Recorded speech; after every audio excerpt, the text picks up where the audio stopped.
ने structure of atmosphere and composition of atmosphere को complete किया था। ठीक है, आज हम चलेंगे नए कॉन्सेप्ट की तरफ जिसका नाम है एटमॉस्फेरिक प्रेशर।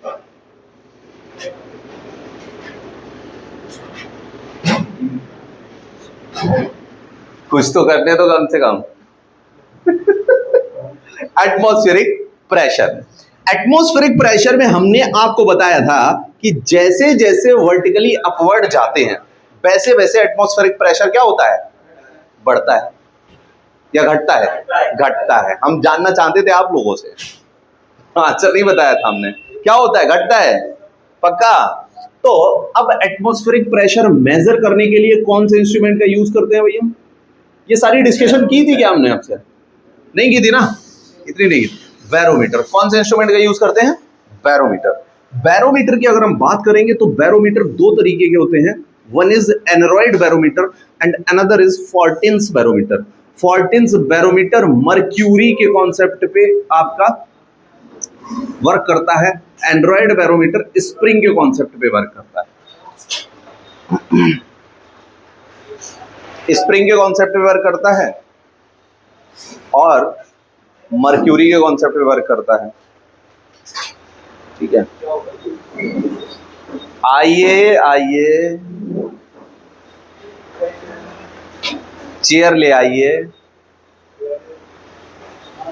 ठीक है, दो तरह के हमारे बैरोमीटर हमें देखने को मिलते हैं, one is aneroid, another is Fortin's barometer. ठीक है, आपके बैरोमीटर्स में क्या लगी होती है? स्प्रिंग। वो जितनी ज्यादा दब जाए उतना ही प्रेशर उस एरिया का ज्यादा होगा और जितनी कम दबेगी उतना ही प्रेशर उस एरिया का कम होगा। नहीं समझ में आई बात? क्लियर हो गया? तो एनरॉइड बैरोमीटर और फॉर्टिन्स बैरोमीटर। कितनी तरह के बैरोमीटर होते हैं हमारे पास? दो तरह के। बैरोमीटर किस चीज के लिए यूज होता है? एटमॉस्फेरिक प्रेशर को मेजर करने के लिए। अच्छा, प्रेशर की यूनिट्स एक तो mmHg होती है, एक आपने सुना होगा बार होती है, एक आपने सुना होगा पास्कल होती है, एक आपने सुना होगा मिलीबार होती है, एक आपने सुना होगा एटीएम होती है। सुना है ये सब किसकी यूनिट्स हैं? प्रेशर की। एटमॉस्फेरिक प्रेशर को मेजर करने की यूनिट्स है। नहीं समझ में आई बात? आ गई? कोई डाउट है यहां तक? नहीं, चल सकते हैं आगे? ओके, अब एक बात समझिएगा मेरे ध्यान से कि देखिए, अर्थ सरफेस से जितना भी ऊपर चलते चले जाएं हम, जितना भी ऊपर चलते चले जाएं, जहां पे भी हमको एटमॉस्फेयर ऐसा लगता है अब डेंसिटी बहुत कम हो गई, वो एरिया कौन सा है? 800 किलोमीटर। क्योंकि अर्थ सरफेस से कितनी ऊंचाई तक एटमॉस्फेयर पढ़ा था हमने? 800 किलोमीटर तक। पूरे एटमॉस्फेयर में अगर हम 1 सेंटीमीटर स्क्वायर का एक कॉलम बना दें, क्या बना दिया हमने? किसका? 1 सेंटीमीटर एरिया लेके हमने क्या बना दिया? 1 सेंटीमीटर स्क्वायर एरिया लेके क्या बना दिया? एक कॉलम बना दिया। क्या इसमें एयर भरी होगी? हाँ या ना? तो क्या ये एयर कॉलम हो गया? हाँ या ना? बताओ भाई, क्या ये एयर कॉलम हो गया? ये एयर कॉलम जितना प्रेशर एक्सर्ट करेगा अर्थ सरफेस पे, करेगा नहीं करेगा? इसका भारी वजन होगा, कुछ जो वेट होगा वो क्या प्रेशर एक्सर्ट कर रहा होगा अर्थ सरफेस पे? जितना प्रेशर एक्सर्ट करेगा इसी को बोलते हैं 1 ATM, 1 एटमॉस्फेरिक प्रेशर, 1 ATM। और ये कितना आता है? 1 ATM is equal to 1013 millibar. कितना आता है? 1013 मिलीबार। और ये हम मेजर कहां पे? सरफेस अर्थ का क्या मानते हैं हम ये सरफेस अर्थ का मानते हैं सी लेवल। क्या मानते हैं भाई? सी लेवल। तो सबसे ज्यादा प्रेशर अर्थ सरफेस पे अगर आपसे पूछा जाए तो कहां पे होता है? सी लेवल पे। कितना होता है?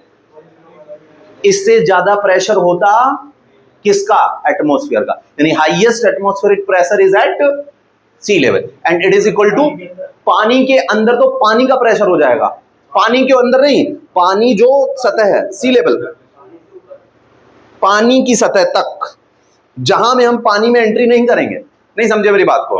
मैक्सिमम एटमॉस्फेरिक प्रेशर कहां पे होता है? Eight sea level. तो जब भी हम हाइट मेजर करते हैं, कोई भी चीज, वेदर एक्टिविटी की कोई भी चीज मेजर करते हैं, वो कहां से उठाते हैं? सी लेवल से। नहीं समझ में आई बात? क्लियर हो गया? कोई डाउट है यहां तक? सबसे ज्यादा एटमॉस्फेरिक प्रेशर कहां होता है? और ये किसके बराबर होता है? 1013 millibar, that is equal to 1 ATM। कोई डाउट? समझ गए? एटमॉस्फेरिक प्रेशर ATM, एटमॉस्फेयर ही है इसका full form, ATM atmospheric pressure. समझ गए बात को? नहीं क्लियर हुई? हो गई? कोई डाउट है यहां तक? बोलो भाई, पक्का? ओके। अब एक बात समझना है यहां पे जरा ध्यान से, 800 किलोमीटर तक atmospheric pressure, pascal, millibar, ATM, वार वगैरह वगैरह, ये यूनिट्स हो गई। अब हमें ये समझना है, अच्छा बैरोमीटर को हम यूज करते हैं फॉर मेजरिंग एटमॉस्फेरिक प्रेशर। मान लीजिए आपको एक रूम दिया गया, क्या दिया गया भाई? रूम। आपसे कहा गया भैया इसमें जरा एटमॉस्फेरिक प्रेशर को मेजर करो। कैसे करोगे बताओ?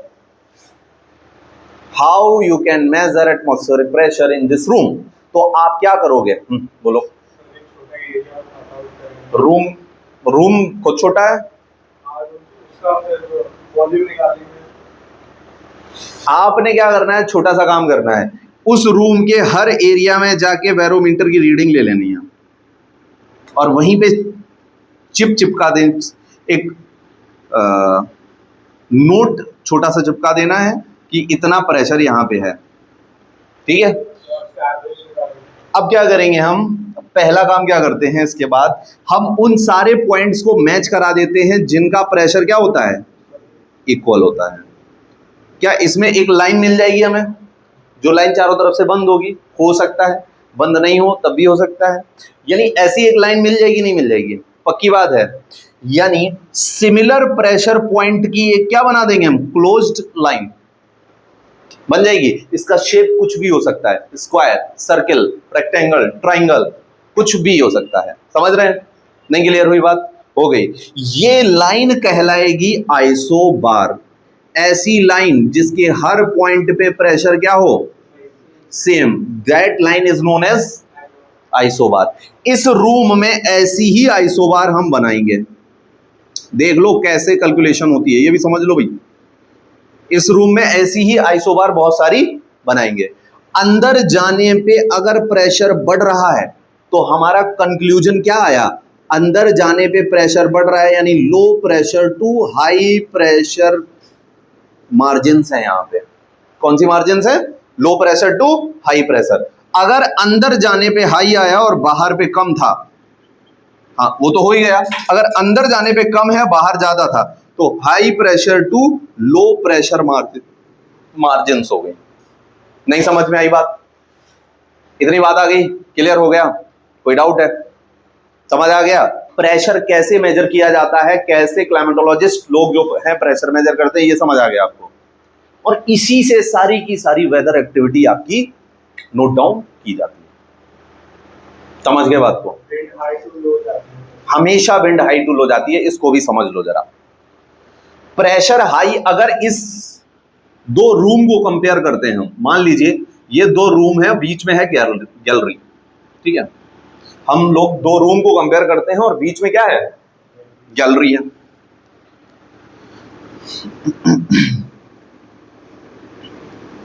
एक रूम ये है और एक रूम ये है, और बीच में इसके क्या देख रहे हो आप? गैलरी को देख रहे हो। अच्छा, इस रूम में प्रेशर लो प्रेशर है और इस रूम में प्रेशर क्या है? High pressure. ठीक है? इस रूम को इस रूम से कनेक्ट कर दिया हमने और गेट अभी क्लोज्ड है, ओपन करेंगे इनको। ठीक है? इस रूम में प्रेशर क्या है? लो, और इस रूम में प्रेशर क्या है? हाई। कौन बना रहा है लो और high pressure? Number of air जितने ज्यादा उतना प्रेशर हाई, उतना ज्यादा। तो नंबर ऑफ एयर मॉलिक्यूल्स किस में ज्यादा है? बी रूम में या ए रूम में? पक्की बात है। अगर हम एयर मॉलिक्यूल्स को स्माइली बॉल से रिप्लेस कर दें, है ना, तो ज्यादा स्माइली बॉल्स किस में होंगी आपके हिसाब से? बी रूम में या ए रूम में? बी रूम में। अगर आपने गेट खोला तो किधर जाएंगे स्माइली बॉल्स, बी से ए या ए से बी? पक्की बात है। बस अब जो स्माइली बॉल्स आपने इमेजिन की थी उसी की जगह क्या रख दो, एयर मॉलिक्यूल, क्योंकि एयर मॉलिक्यूल भी गोल गोल होते हैं। H2O का आपने देखा होगा, कुछ ऐसे करके H2O का बनता है, केमिस्ट्री में आपने देखा होगा, है ना।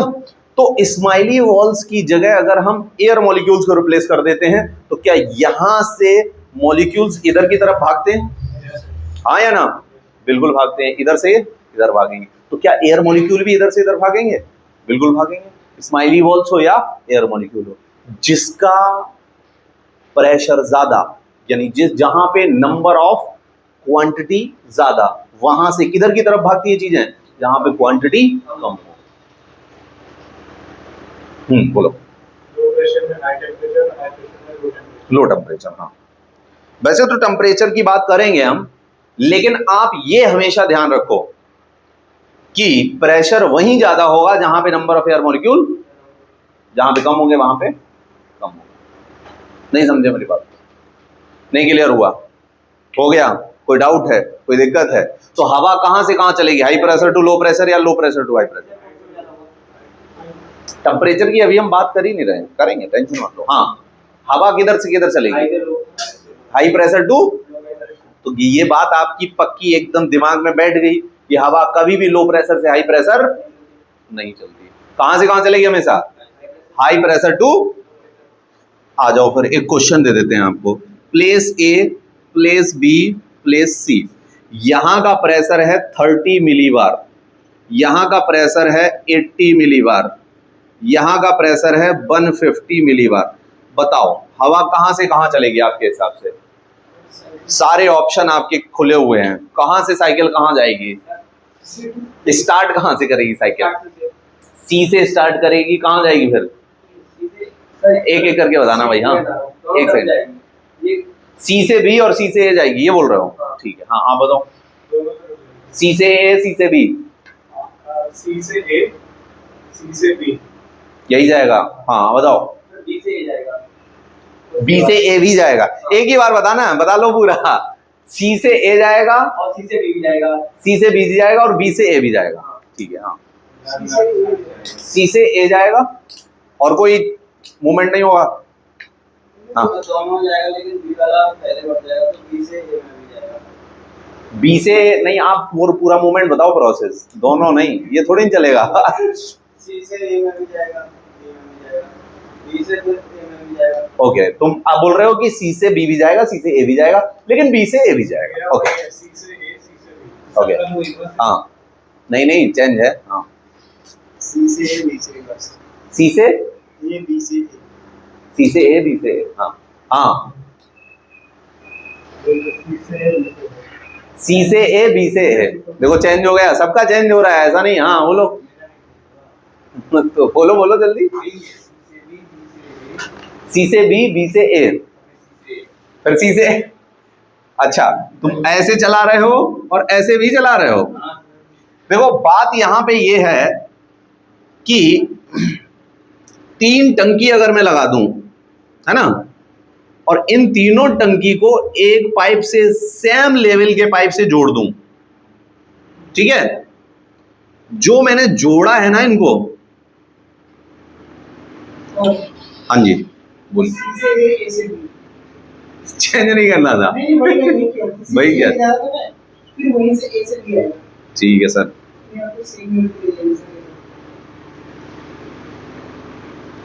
अब हम अंतिम बात बताते हैं तुमको। इसको ए बना देते हैं, इसको बना देते हैं बी। आपके हिसाब से किस टंकी का पानी किस में जाएगा? सी का ए में, बी का ए में, या सी का ए और प्लस बी में? सी का ए और बी में। सी का ए और बी में जाएगा, दोनों में। पहले सी और बी का ए में जाएगा, उसके बाद सी का जाएगा, फिर दोनों में जो भी इक्वल हो जाएगा उसके बाद। जब तक क्या कहते हो? ए और बी इक्वल, इसका हम बता देते हैं तुमको। जब तक ए का बी के बराबर नहीं होगा तब तक बी का ए में फ्लो होगा और सी का ए में फ्लो होगा। जब इसका ए और बी का बराबर हो जाएगा तब सी का ए और बी में फ्लो होगा। समझ रहे हो? यही यहां पे लगाना है कॉन्सेप्ट। नहीं समझे मेरी बात को? समझ गए? देखो सबसे ज्यादा इसका है, तो इससे किस पे जाएगा, इस पे भी हवा जाएगी और इस पे भी हवा, एयर मूवमेंट होगा। और कोई एयर मूवमेंट नहीं होगा, तब तक नहीं होगा जब तक बी और ए बराबर ना हो जाए। अरे भैया बी को खुद चाहिए तो वो ए की तरफ जा ही नहीं रहा है अभी, क्योंकि ए के पास ऑलरेडी, अब आप कहोगे बी में तो सर डिफरेंस है तो जाना चाहिए, लेकिन ए के पास ऑलरेडी सप्लाई करने के लिए उससे ज्यादा प्रेशर वाला एरिया है या नहीं है? नहीं समझे मेरी बात को? गले से नीचे उतरी बात? नहीं उतरी?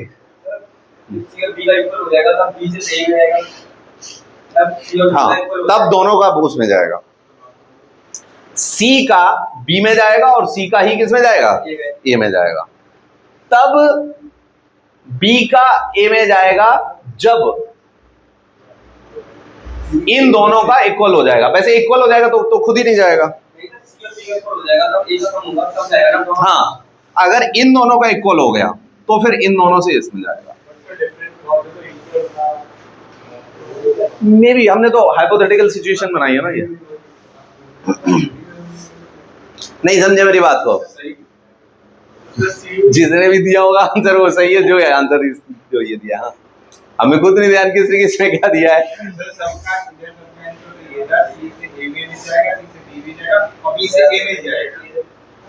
चलो जिसका सही है।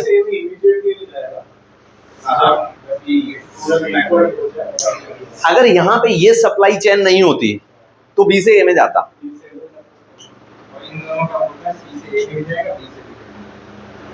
चलो ठीक है, जिसका भी जो है समझ आया। फाइनल ये है, कंक्लूजन ये है, बराबर लेवल होना चाहिए ना टैंक्स का, तभी तो होगा काम, कि पहले ही हो जाएगा। बोलो भाई, समझ आया नहीं आया? आज एकदम 5 बजे तक बैठेंगे प्रॉपर, 5:10 तक ज्योग्राफी चलेगी आज, 1.5 घंटा लगातार। आज बहुत सारा सिलेबस कंप्लीट करेंगे हम क्लाइमेटोलॉजी का, एकदम क्लाइमेटोलॉजी से बाहर निकालने की स्थिति में आ जाएंगे। आपको एक क्लास और लगेगी, आप एकदम शैलो हो जाओगे, क्लाइमेटोलॉजी में बाहर आ जाओगे। ठीक है, इतनी बात समझ में आ गई सबको? कोई डाउट, कोई दिक्कत, कोई परेशानी? ठीक है, वो लाइन, जिन लाइन पॉइंट्स पे प्रेशर सेम होता है उनको क्या बोलते हैं? आइसोबार। और यहीं पे जहां आइसोबार लिखा है यहीं पे बॉक्स बना के एक और चीज लिख लो, आइसोनिफ वो लाइन होती है जिस पॉइंट पे स्नोफॉल सेम हो। Yes, isotherm for temperature.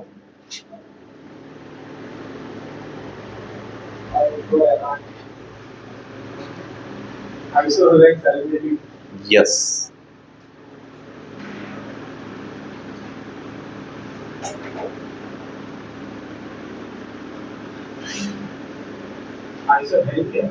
Hello sunshine.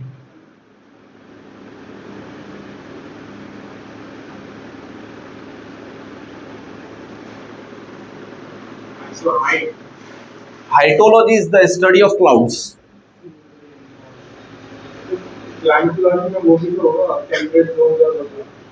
क्या? हाँ, जोन्स पढ़ेंगे हम, वो टेम्परेचर में आती है ना, टेम्परेचर वाला ही पार्ट हमारा रह गया, वो करने हैं। और क्लाइमेटिक रीजंस ऑफ वर्ल्ड करनी है। अभी पहले इस सारे सेक्शन को हम कंप्लीट करते हैं, then we will move forward with that section. Isohyet होता है रेनफॉल के लिए, सेम रेनफॉल पॉइंट्स।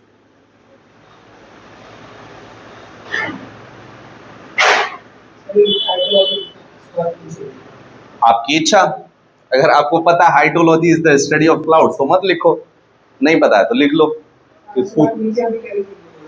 आइसोबार के नीचे, आइसोबार के नीचे ये सारा लिखना है और इसके सामने लिखते जाओ जिसके लिए है दिया गया है ना? लिखो तुम, जलवा है।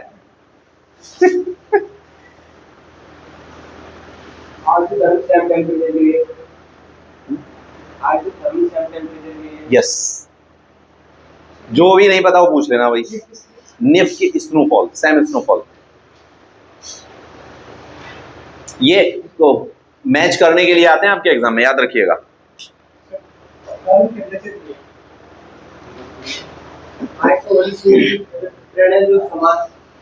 हाँ, समान race same solar radiation.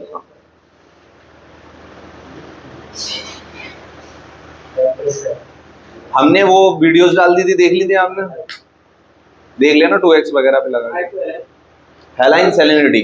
22 minute की है। हाँ, फिर हमने डिस्कस किया था क्वेश्चंस को।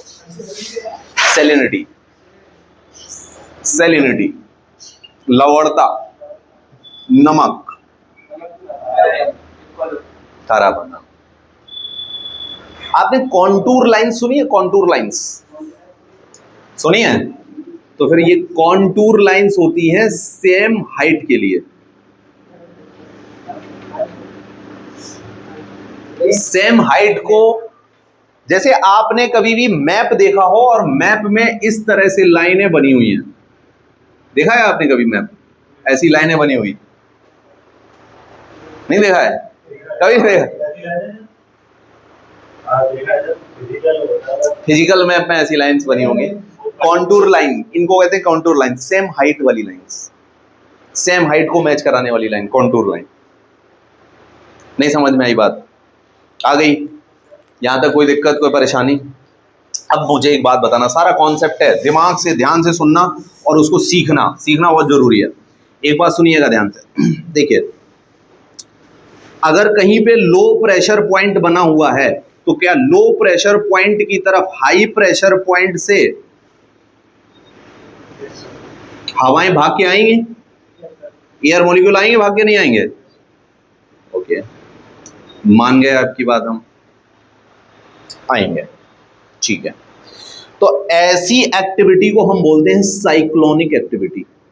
वैसे तो हम साइक्लोन एंटी साइक्लोन अलग से पढ़ाएंगे आपको, बट इस एक्टिविटी को क्या कहते हैं हम? Cyclonic activity. अगर कहीं पे हाई प्रेशर पॉइंट बना है तो वहां से हवा दूर जाएगी, एंटी साइक्लोनिक एक्टिविटी। हाँ या ना? आपके सर के ऊपर जो फैन चल रहा है वो कौन सी एक्टिविटी कर रहा है? अरे सोच के देना, एकदम जवाब नहीं देना है। हमारी तरफ हवा आ रही है और हवा यहां आके क्या दूर जा रही है? डाइवर्ज हो रही है या कन्वर्ज? Anti cyclonic. अरे भैया, हवा ऊपर से आ रही है, हवा का एक कॉलम ऊपर से नीचे आ रहा है और वो नीचे आके क्या डाइवर्ज हो रहा है?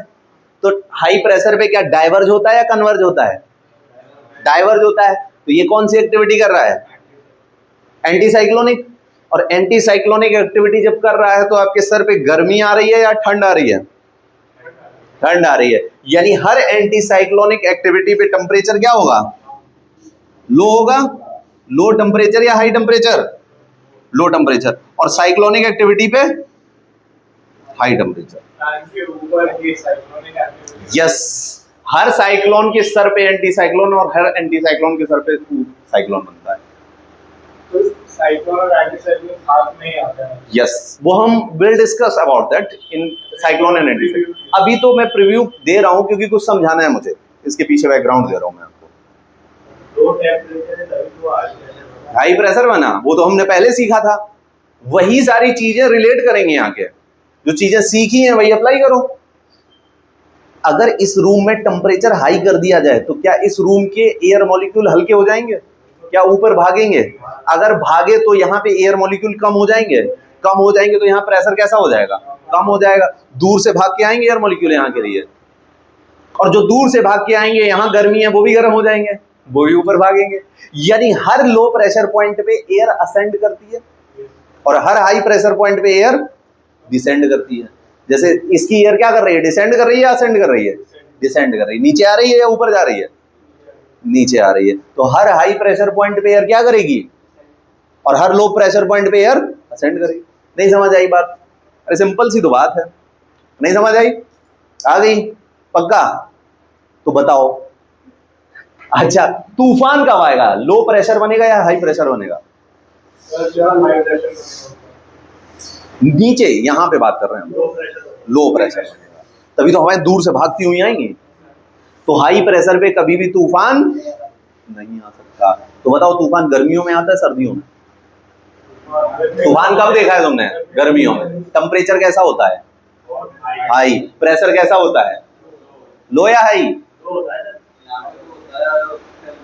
वो छोड़ो, अपना बताओ बस, यहाँ पे क्या होता है? लो पक्का? अरे ये लोग गलत भी हो सकते हैं, तुम बताओ। लो होगा? यहाँ लो है? क्या लो है? फंसा दिया हमने तुमको है ना। देखो सर्दी गर्मियों में टेम्परेचर क्या होता है, हाई या लो? हाई टेम्परेचर का मतलब क्या होता है, गर्मी या सर्दी?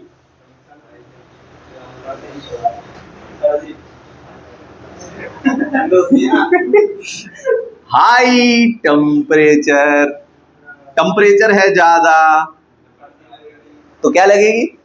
सर्दी लगेगी।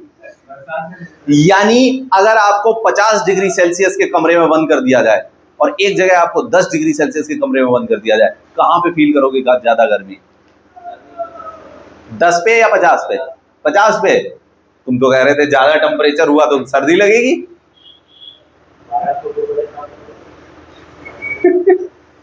अरे हम दिमाग खोल रहे हैं, ऐसे ही तो खुलेगा दिमाग, और कैसे खुलेगा?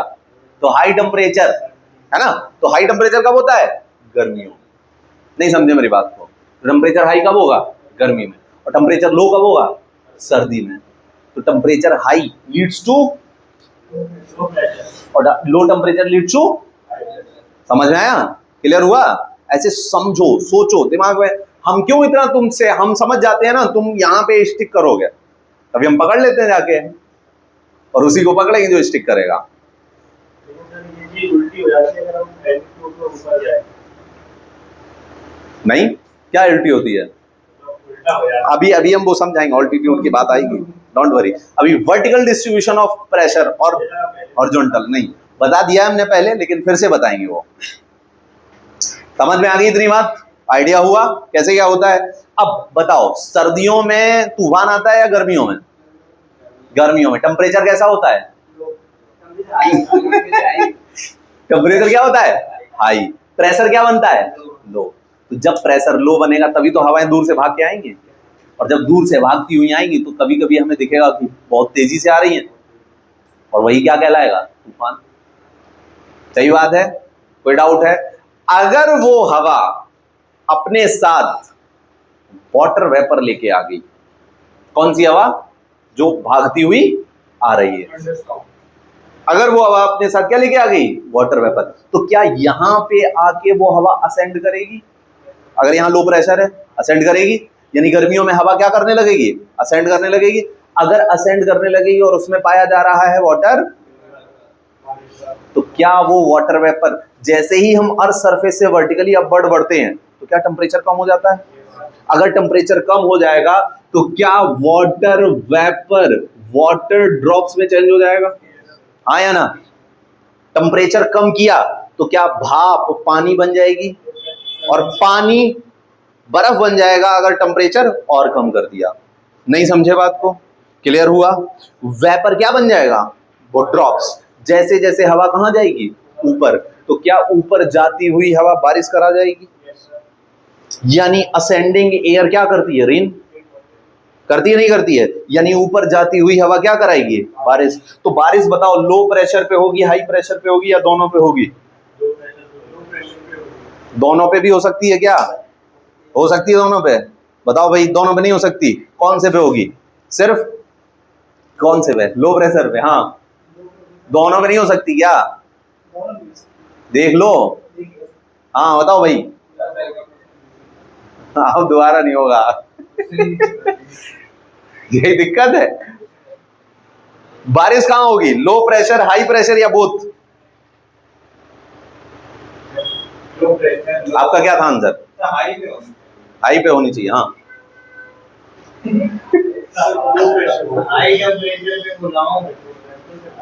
तो जब भी हवा असेंड करेगी इसका टेम्परेचर क्या होगा?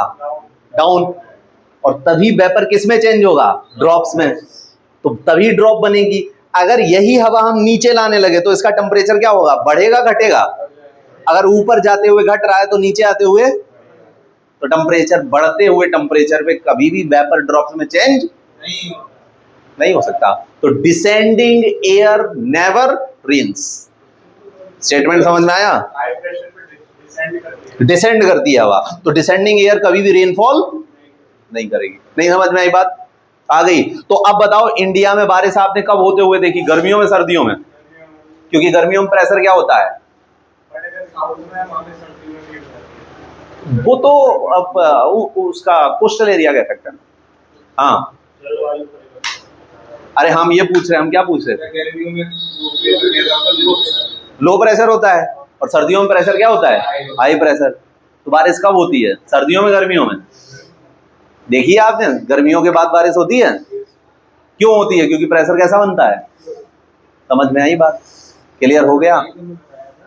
अब हम पूछने जा रहे हैं फिर से क्वेश्चन, पूछा जाए, बैरोमीटर किसको कहते हैं?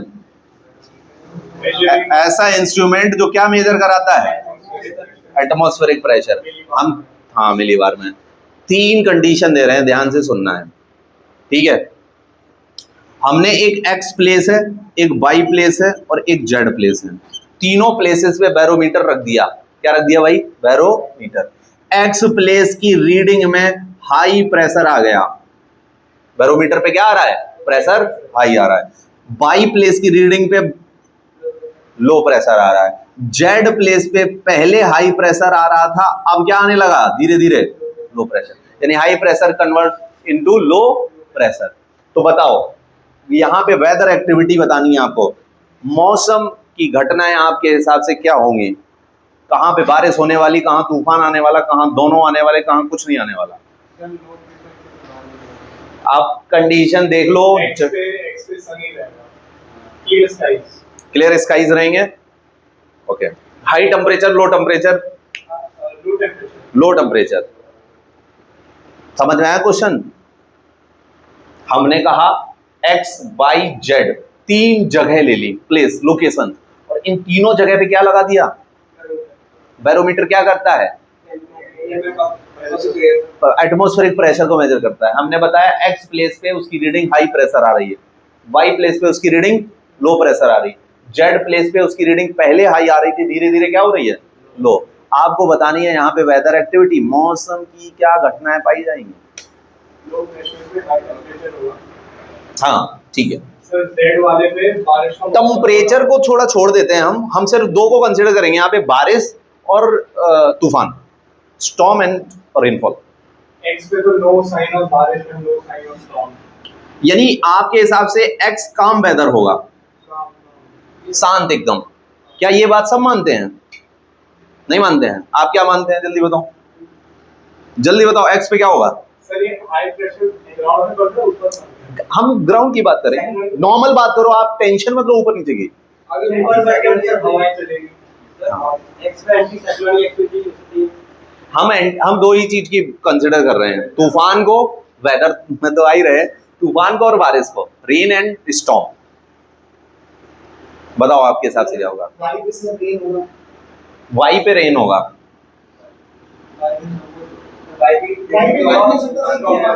स्टॉर्म भी होगा, जेड वाला पे तूफान आ रहा है, आ रहा है।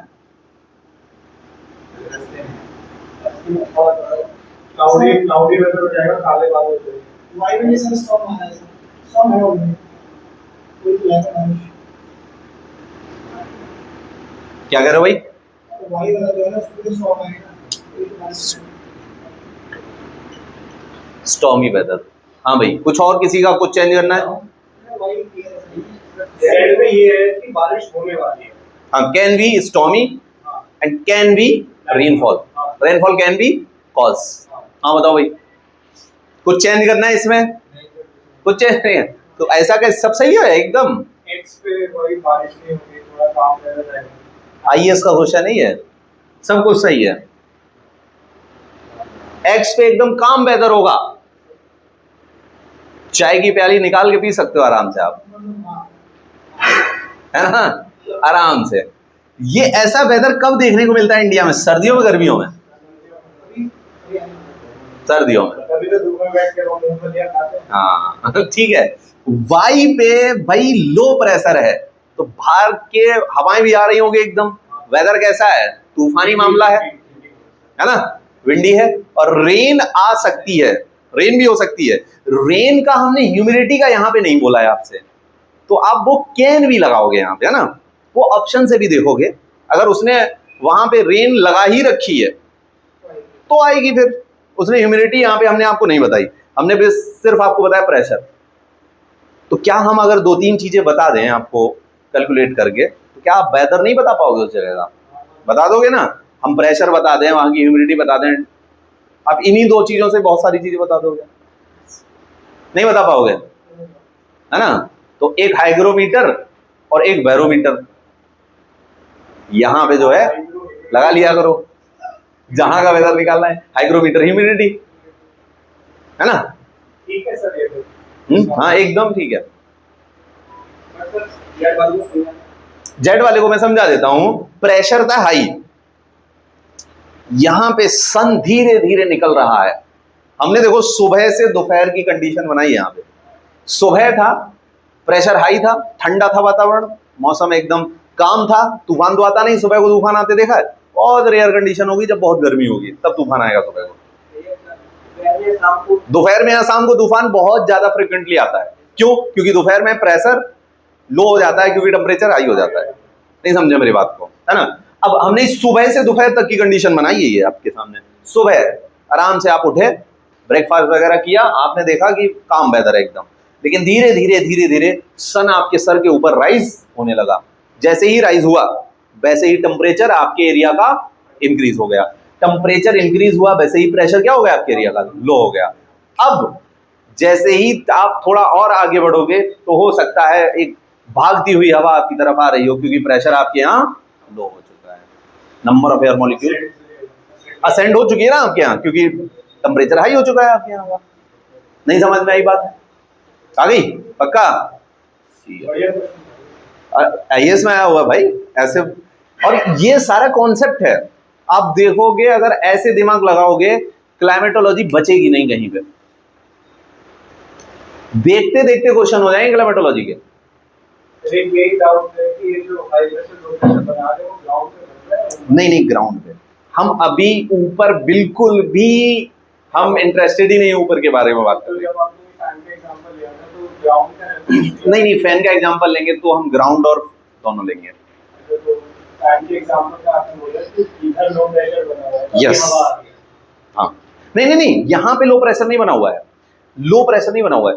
बात ये है कि हमारे सर के ऊपर टेम्परेचर क्या है? कम। टेम्परेचर अगर कम है तो जिस चीज का टेम्परेचर कम करोगे वो भारी हो जाएगी, हो जाएगी नहीं हो जाएगी? और हर भारी चीज नीचे गिरती है। तो हमारे एरिया में टेम्परेचर है कम, और टेम्परेचर कम होगा तो एयर मॉलिक्यूल भारी होकर हमारे ही सर के ऊपर गिरेंगे। तो फिर प्रेशर हमारे एरिया का क्या बन जाएगा?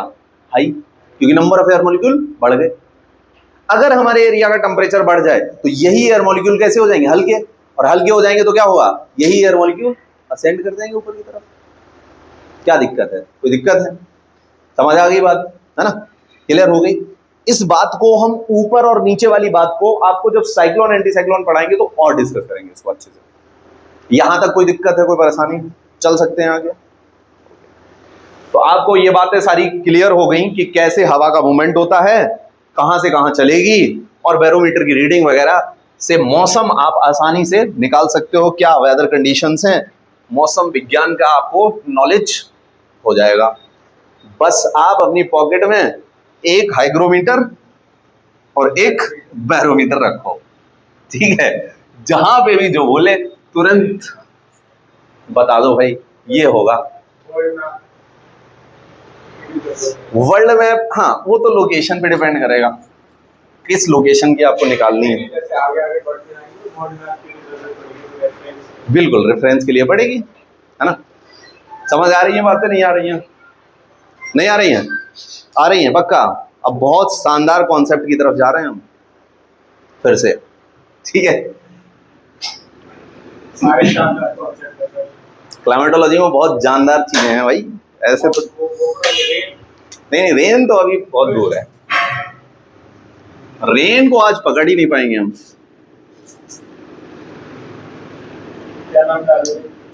इसमें हेडिंग डाल लीजिए wind direction and its origin.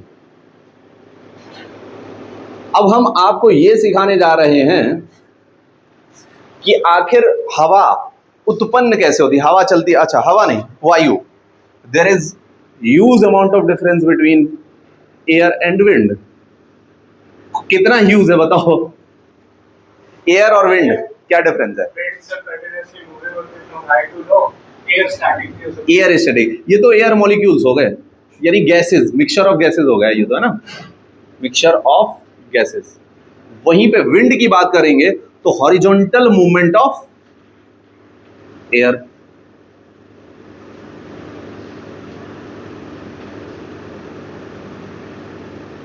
Air, हवा का कैसा मूवमेंट? हॉरिजॉन्टल, उसे क्या कहते हैं हम? विंड। कभी भी वर्टिकल नहीं, कैसा? हॉरिजॉन्टल। सर वो वर्टिकल प्रेशर, हॉरिजॉन्टल प्रेशर, क्या? वर्टिकल प्रेशर, हॉरिजॉन्टल, अभी वो डिस्कस करते हैं हम लोग ना। अच्छा नेक्स्ट आएगा। हाँ आएगा। इसी सब हेडिंग है ना, विंड डायरेक्शन। अभी विंड डायरेक्शन समझते हैं पहले, फिर प्रेशर पे चलते हैं हम। समझ आ रहा है? सब हेडिंग क्या? नहीं नहीं, सब हेडिंग अभी कुछ नहीं डलेगी, अभी यही सीखेंगे हम, ये एक अलग कॉन्सेप्ट है, सब टॉपिक है।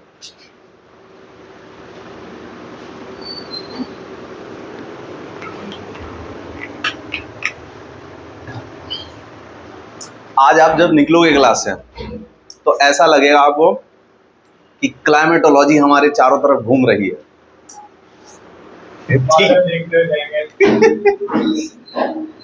अब भाई एकदम बड़ा ही ध्यान से समझना इस चीज को, ठीक है, जो हम समझाने का प्रयास करेंगे आपको।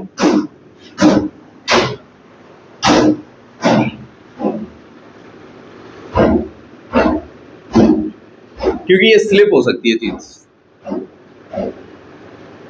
प्लेस ए और प्लेस बी, प्लेस ए में हमने डिस्टेंस जो ले रखा है वो ले रखा है, मान लीजिए 1 किलोमीटर का, है ना, और प्लेस बी में भी कितना डिस्टेंस ले रखा है? 1 किलोमीटर का। और प्लेस बी और प्लेस ए में हमको प्रेशर डिफरेंस मेजर करना है। क्या डिफरेंस, क्या करना है भाई? प्रेशर डिफरेंस को मेजर करना है, ठीक है। अब हम लगा रहे हैं यहां पे क्या? बैरोमीटर। और ये जो लाइंस बनाएंगे ये होंगी आइसोबार्स। यही है प्रॉपर कंडीशन। मान लेते हैं ये 100 मिलीबार है और ये आ गया आपका 800 मिलीबार। यहां पे ये 100 मिलीबार है, ये आ जाता है आपका 600 मिलीबार, ठीक है। तो अगर मैं ये बोलूं कि कहां पे प्रेशर ज्यादा चेंज हो रहा है, एरिया सेम है लेकिन प्रेशर ज्यादा चेंज हो रहा है, ये होगी जिसमें उतना ही एरिया चलने में प्रेशर ज्यादा चेंज हो रहा है, यहां पे उतना ही एरिया चलने में प्रेशर यानी डिस्टेंस चलने में उतना ही कम चेंज हो रहा है। हाँ या ना? सही बात है। तो प्रेशर का डिफरेंस ए प्लेस पे ज्यादा है या बी प्लेस पे ज्यादा है? ए प्लेस पे ज्यादा है। अब हम ऐसी कंडीशन में करते क्या हैं कि 100 का डिफरेंस या 200 का डिफरेंस जैसा बना पाओ आप, 100 का डिफरेंस या 200 का डिफरेंस, ठीक है, बना के हम बनाते हैं आइसोबार लाइंस। मान लो अगर 100 के डिफरेंस से बनाएंगे तो कितनी बार लाइंस बन जाएंगी? इसको ना यार थोड़ा सा चेंज कर देते हैं, जो हम ज्यादा लाइंस बनाना नहीं चाहते बीच में, इसे 200 मिलीबार इसको भी कर दो, 200 इसको भी कर दो, तो 200 के डिफरेंस में बनाते हैं।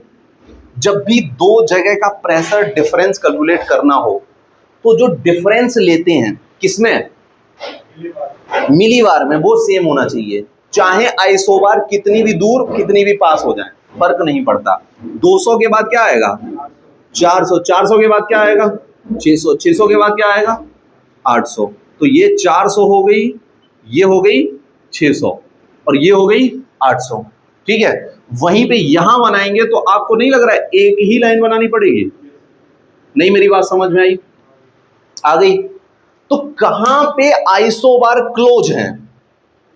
ए में। जहां पे प्रेशर डिफरेंस ज्यादा होता है वहां पे आइसोबार क्या हो जाती हैं, क्लोज, और जहां पे प्रेशर डिफरेंस ज्यादा होता है वहां पे आइसोबार क्या हो जाती हैं, दूर, कम होता है। यहाँ पे डिफरेंस कम है ना यहाँ पे, तो आइसोबार फार होंगी, दूर होंगी, और जहां पे कम होगा वहां पे, सॉरी जहां पे ज्यादा होगा वहां पे पास होंगी। नहीं समझे मेरी बात को? यहां पे आइसोबार क्लोजली स्पेस्ड है, क्या बात सही है?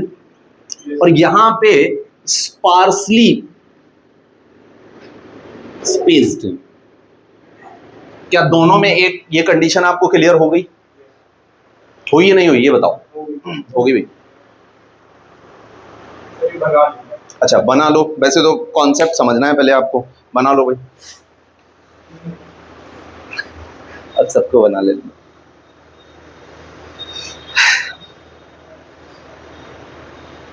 कल क्यों नहीं आए थे आप महाराज? यही नहीं करना है।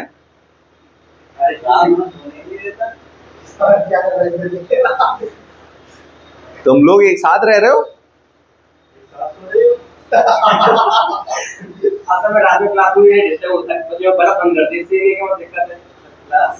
बल्ब को इग्नोर करना सीखो यार। बॉल फिर तो यार कैसे सो पाएगा तुम, अगर फोन चलाओगे तो दिक्कत है। नहीं बल्ब को तो इग्नोर कर देगा वो, फिर फोन को कैसे करेगा?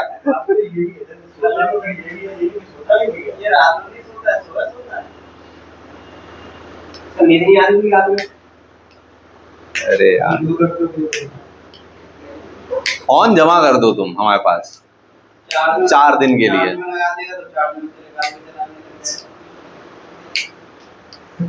नींद तो नींद ये मत, ये इल्जाम नींद को मत दो, ये इल्जाम फोन को दो। नींद नहीं आती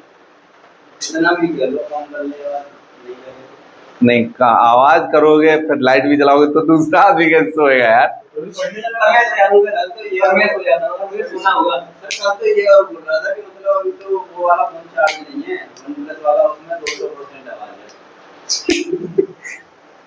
करते हैं तुम लोगों काउंसलिंग हम। हाँ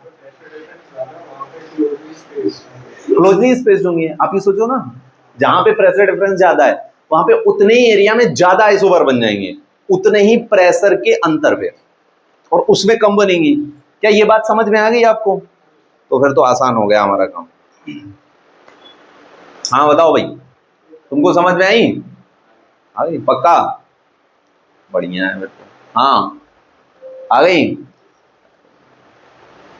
बढ़िया एकदम। हाँ भाई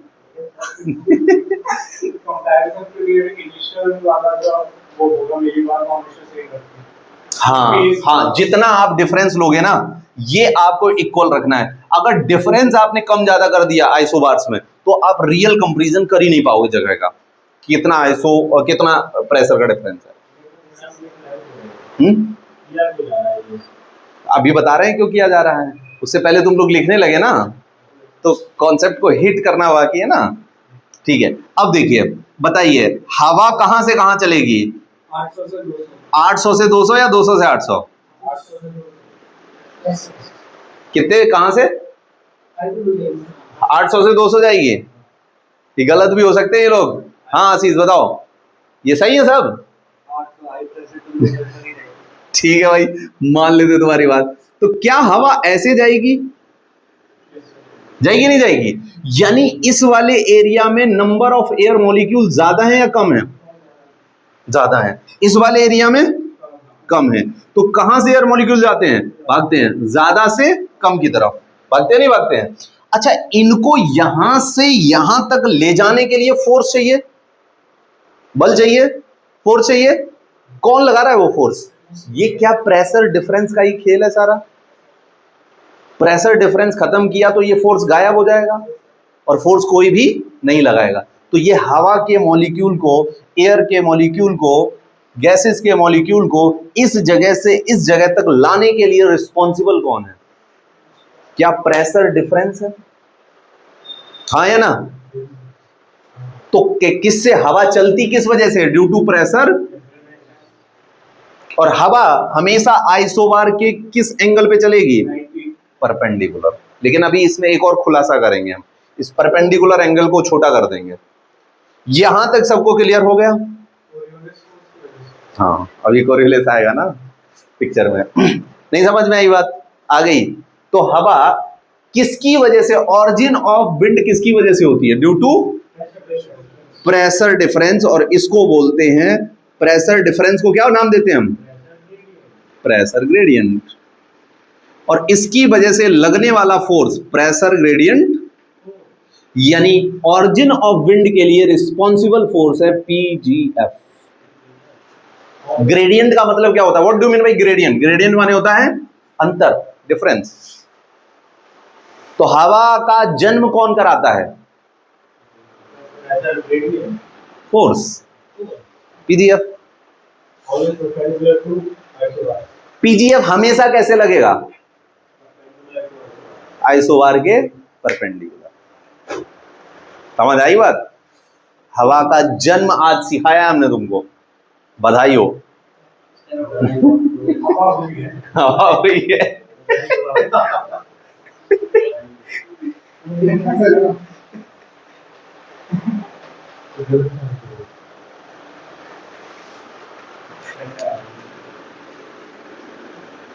अच्छा, मुझे एक आंसर और देंगे आप लोग, नोट कर लीजिए आराम से, कोई नहीं। बताओ तुम लोग कितना रोए हो क्लाइमेटोलॉजी के लिए? ये रोने की चीज है? विंड डायरेक्शन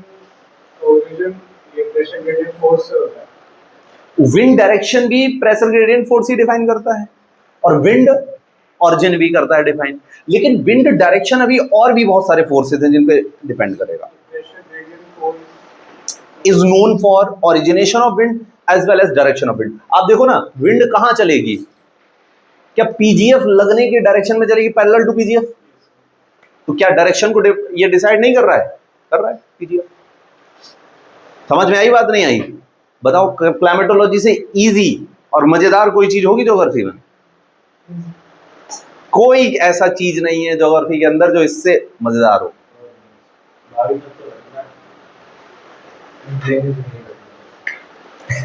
ड्रेनेज भी इतना बढ़िया नहीं है, उसको याद करने में आसान तरीका है वो, है ना? जियोमॉर्फोलॉजी में फैक्ट है काफी, उसमें भी तुम्हें मजा आ रहा होगा क्योंकि तुम पढ़ चुके हो उसको। सॉइल सिंपल तो सब है, ऐसा कुछ है ही नहीं जो टफ हो। सिस्टम में इतने सारे फैक्ट आ जाते हैं, वो फैक्ट तो ज्यादा होते हैं। कोशिश हम ये करेंगे कि सारे फैक्ट आपको याद हो जाएं। याद तो हो ही जाएंगे हमारी क्लास में, याद तो हो ही जाते हैं। कुछ ऐसा है जो नहीं होता है? नहीं होता। आज लग रही, आज फील आ रही। ओके, अब आप क्वेश्चन आंसर बताएंगे हमें। प्लेस बी पे हवा फास्ट चलेगी या प्लेस ए पे? बताओ भाई, प्लेस ए पे, बी पे? ए पे। क्या कारण बताओ? जितनी आइसोबार क्लोजली पैक्ड। हाँ, ये भी क्लोजली पैक्ड और मतलब वही हो जाएगा। डिफरेंस ज्यादा है, 800 और 200 के बीच में 600 और 200 में 400 है। तो जितना डिफरेंस प्रेशर का ज्यादा उतनी हवा तेज। तो यहां से क्वेश्चन ये नहीं पूछा जाएगा आपसे प्रेशर का डिफरेंस, वो बोलेगा जितनी आइसोबार क्लोजली पैक्ड और जितनी आइसोबार स्पार्सली पैक्ड। स्पार्सली मतलब दूर और क्लोजली मतलब पास। तो फिर कहां हवा तेज चलेगी? जहां पे क्लोज होंगे या दूर होंगे? क्लोज होगा। नहीं समझ आई बात? आ गई? क्लियर हो गया? चल सकते हैं आगे? चलिए, तो अब आ जाते हैं, एक आपके सामने फोर्स लेके आते हैं हम। Yes, Coriolis. अभी कोरियोलिस फोर्स को आपको थोड़ा सा दिखाएंगे ही हम, बाकी एक टॉपिक है उसमें हम अच्छे से कराएंगे आप। हाँ, बस इतना ही जानना है अभी तो हमको।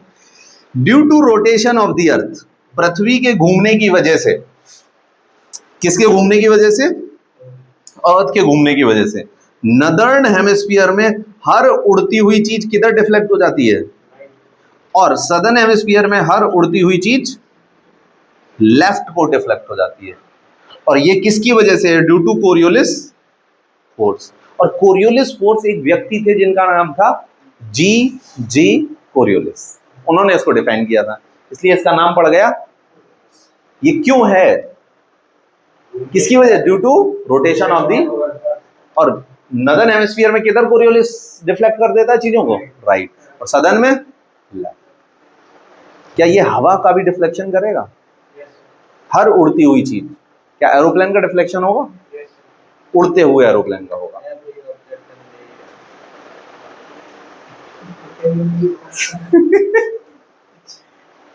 समझ गए बात को? बंदूक से निकली हुई गोली का डिफ्लेक्शन होगा, तोप से निकली हुई गोले का, हर चीज जो आप मिसाइल लॉन्च करते हो, सब कुछ। नहीं समझे मेरी बात को? नहीं समझे? समझ गए? क्लियर हो गया? कोई डाउट है यहां तक? नहीं डाउट है? चलिए, अब एक बात बताइए, अगर कहीं पे पीजीएफ काम कर रहा है तो क्या वहां पे कोरियोलिस काम करना बंद कर देगा? बिल्कुल नहीं करेगा, कोरियोलिस भी अपना काम करेगा, है ना। अब विंड मूवमेंट, या हम कहेंगे पीजीएफ और आइसोबार के बीच में कितना एंगल बना है? ऊपर से देखोगे फिर भी 90 है, नीचे से देखोगे फिर भी 90 है। यानी पीजीएफ आइसोबार के हमेशा कैसे लगता है? परपेंडिकुलर। कैसे लगता है? परपेंडिकुलर। अच्छा, हवा आइसोबार, ये आइसोबार है, आया ना, आइसोबार है ये। हवा आइसोबार के पैरेलल चलेगी या परपेंडिकुलर? नहीं भैया, परपेंडिकुलर चलेगी। नहीं समझ आई बात? परपेंडिकुलर चलेगी, लेकिन इसको परपेंडिकुलर चलने कौन नहीं देगा? कोरियोलिस इसका कोण यानी एंगल 90 डिग्री से कम कर देता है, और इसका एंगल या तो ये ऊपर डिफ्लेक्ट होगी तब भी कम हो गया, नीचे डिफ्लेक्ट होगी तब भी हम कम मानेंगे, ज्यादा वाला नहीं मानेंगे। कौन सा मानेंगे? कम। तो एक्यूट एंगल बन जाता है। चलना तो 90 से चाहिए, लेकिन 90 से चलने कौन? नहीं समझ में आई बात? पक्का आ गई? एक बार फिर से सुन लो,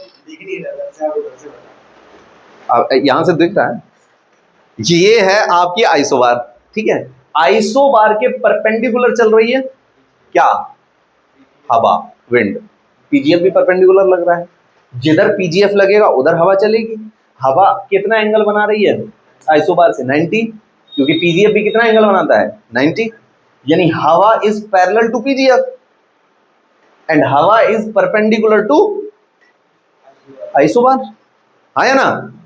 अब इस हवा के डायरेक्शन को या तो नीचे या ऊपर कौन डिफ्लेक्ट करेगा?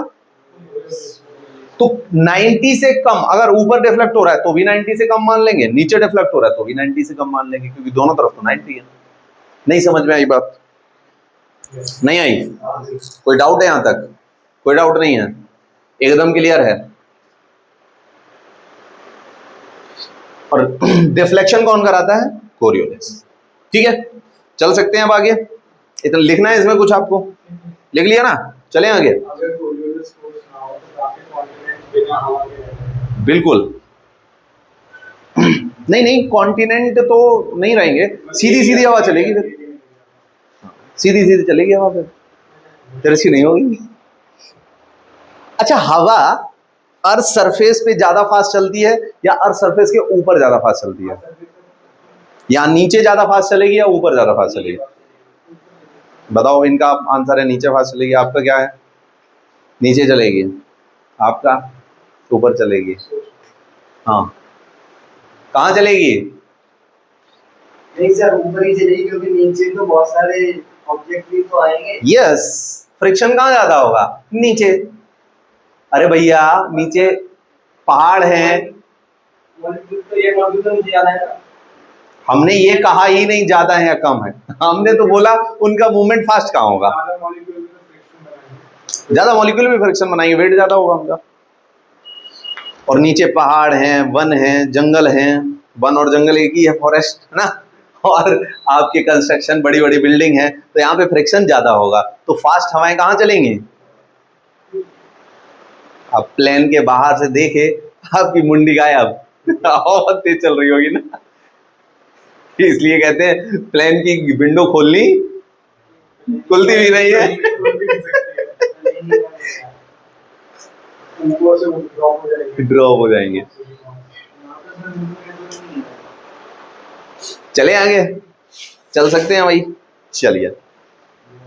ओके, अब नेक्स्ट कॉन्सेप्ट की तरफ चल रहे हैं, और उस पे चलने से पहले हम आपको बता देते हैं एक तरह की विंड है, ये सब टॉपिक है इसी का, इसमें हेडिंग डाल लीजिएगा जियोस्ट्रॉफिक विंड।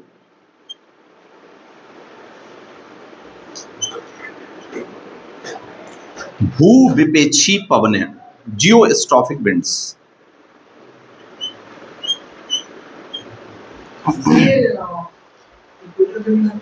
इक्वेटर पे जीरो, शून्य, कोरियोलिस।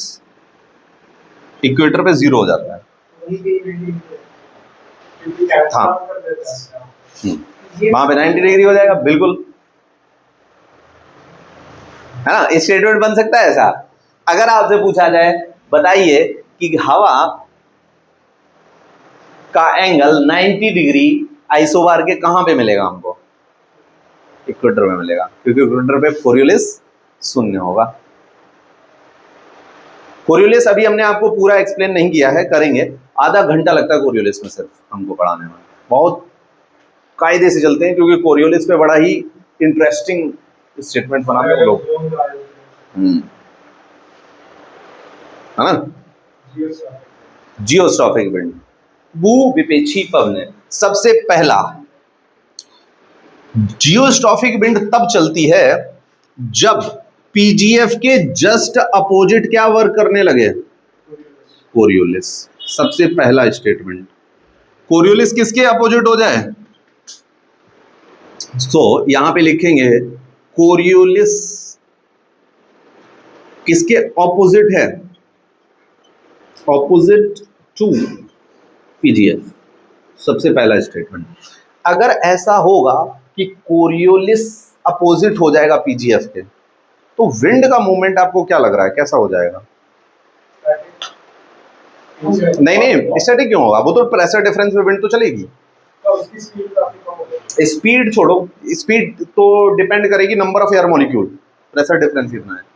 लेकिन हम ये डायरेक्शन में चाह रहे हैं आपसे आंसर, तो डायरेक्शन हो जाएगा इसका पैरेलल टू आइसो बार। ऊपर या नीचे, जहां भी प्रेशर डिफरेंस जहां हो, इधर हो या इधर हो। नहीं समझे बात को? नहीं समझे?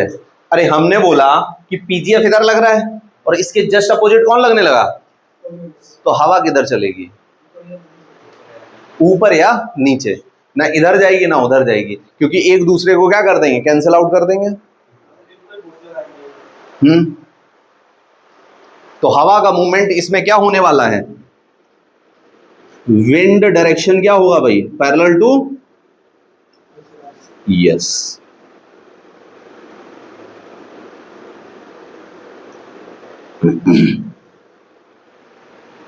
तीसरा स्टेटमेंट,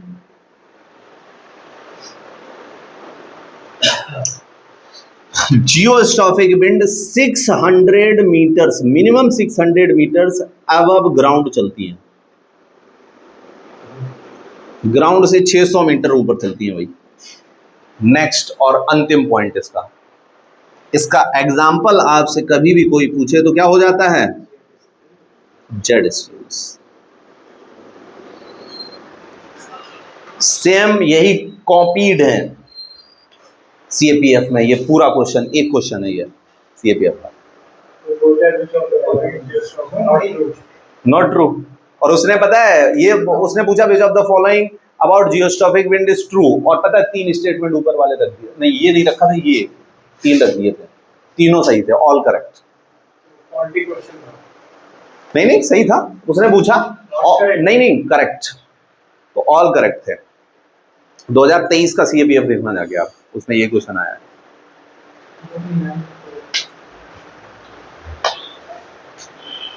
नहीं समझ आई बात? आ गई? कोई डाउट है यहां तक? चल सकते हैं आगे। अब आप डालेंगे another important heading, distribution of atmospheric pressure.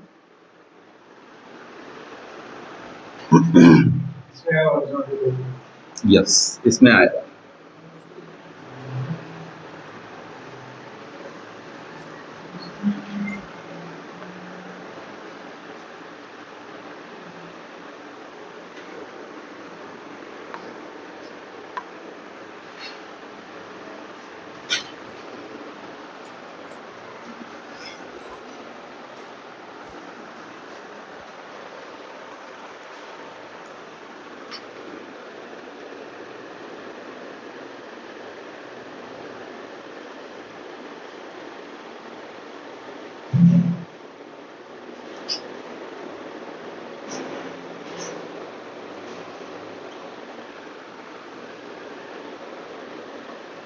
Distribution of atmospheric pressure. सबसे पहला डिस्ट्रीब्यूशन हम लिखेंगे वर्टिकल डिस्ट्रीब्यूशन ऑफ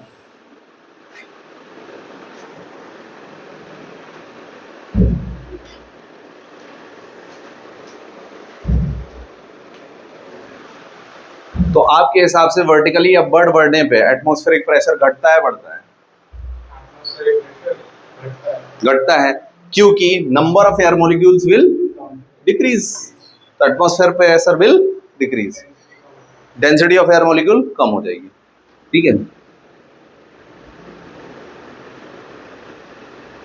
ये बात सभी को समझ आई या फिर इसको डिमोन्स्ट्रेट करूं मैं?